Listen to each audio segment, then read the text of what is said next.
มันรู้ขึ้นเมื่อใดที่โมหะมันกระจางไปมันก็รู้กันทีนั้นได้ความว่าความรู้กับความหลงเนี่ยมันเกิดอยู่ทีเดียวกันเมื่อความหลงเกิดขึ้นมาเดี๋ยวความรู้กับเขาไปบ่ได้มันนะครับความรู้ไอ้สัส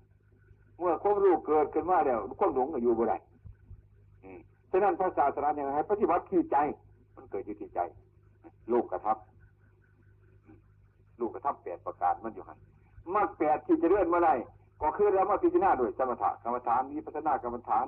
ด้วยญาณทั้งหลายทั้งปวงการทำความเพียรกรรมฐานก็คมลงไปได้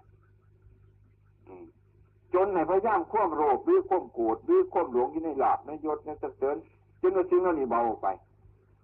ขันมันเบาไปบาดนี่เข้ากับหูจักบาดเรามีลาภเรามียศเราได้สรรเสริญเรานินทาเราสุขเราทุกข์มากระทบเข้ากับหูจักดีมากหูจักก่อนมันจะออกจากโรคไรนี่พอโรคอยู่น้ำเฮา